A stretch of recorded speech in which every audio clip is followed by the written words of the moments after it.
राजस्थान में 7 विधानसभा सीटों पर उपचुनाव हो रहा है। उपचुनाव का प्रचार समाप्त होने वाला है।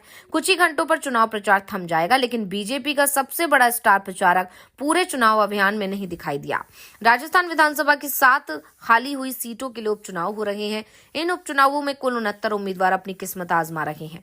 सत्ताधारी भारतीय जनता पार्टी बीजेपी और कांग्रेस दोनों के लिए किला बचाने और किला फतेह करने की इस लड़ाई में पूर्व मुख्यमंत्री वसुंधरा राजे सिंधिया चर्चा का केंद्र बन गई हैं। बात हम वसुंधरा राजे सिंधिया की कर रहे हैं। राजे ने उपचुनाव में एक भी रैली नहीं की है। 1 साल पहले बीजेपी को विधानसभा चुनाव में जो जीत मिली थी, उसके पीछे राजे का ही हाथ बताया गया था।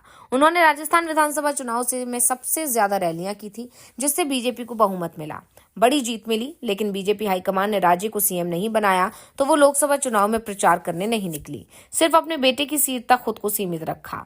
नतीजा, बीजेपी के हाथ से राजस्थान की 11 सीटें फिसल गईं। बीजेपी हाईकमान को भी राजे की लोकप्रियता का एहसास हो गया, लेकिन वो अभी तक वसुंधरा की नाराजगी को खत्म नहीं कर पाए हैं। इसका असर अब विधानसभा उपचुनाव में भी दिखाई दे रहा है। वैसे भी राजस्थान की राजनीति में परंपरा सी चली आ रही है। उपचुनाव किसी भी सरकार में हो, चाहे बीजेपी की सरकार के समय हो या फिर कांग्रेस की सरकार के समय, ज्यादातर मौके पर बीजेपी को हार ही मिलती है और ये कहानी इस बार भी दोहराई जाती हुई दिखाई दे रही है। राजस्थान में जिन 7 सीटों पर उपचुनाव हो रहा है और दावा किया जा रहा है कि बीजेपी के दिग्गज नेता भी किसी भी सीट को लेकर ये दावा नहीं कर पा रहे हैं कि वो एक सीट जीत पाएंगे। हर सीट फंसी हुई दिखाई दे रही है। तो दूसरी तरफ कांग्रेस का दावा है कि 7 में 6 सीटें उसके हिस्से में आएंगी। अगर बीजेपी की किस्मत अच्छी हुई तो उसे एक सीट मिल सकती है, नहीं तो कांग्रेस क्लीन स्वीप की तैयारी में है और कांग्रेस को राजे की नाराजगी से भी मजबूती मिलती दिखाई दे रही है। वसुंधरा के चुनाव प्रचार मैदान में नहीं उतरने के चलते बीजेपी बैकफुट पर दिख रही है। वैसे तो बीजेपी ने वसुंधरा को अपने स्टार प्रचारकों की सूची में जगह दी थी, लेकिन वो सिर्फ लिस्ट तक ही सीमित रही है। इसे लेकर बीजेपी के प्रदेश प्रभारी राधा मोहन दास अग्रवाल का बयान आया है। अग्रवाल ने कहा है कि झूठ नहीं बोलता हूं, बीजेपी का महामंत्री हूं और वसुंधरा राजे राष्ट्रीय उपाध्यक्ष हैं।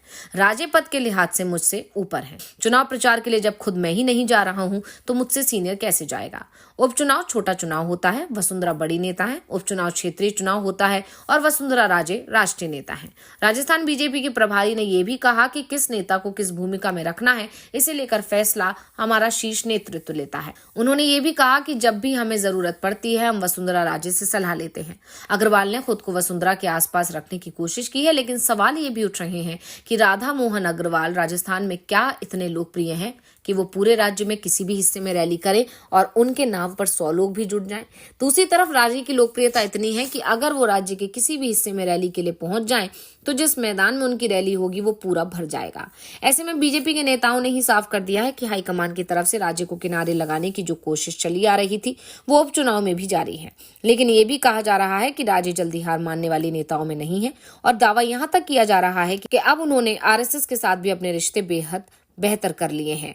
ऐसे में राजस्थान विधानसभा चुनाव परिणाम अगर बीजेपी के पक्ष में नहीं आते हैं, तो राजस्थान में एक बार फिर राज बदल सकता है।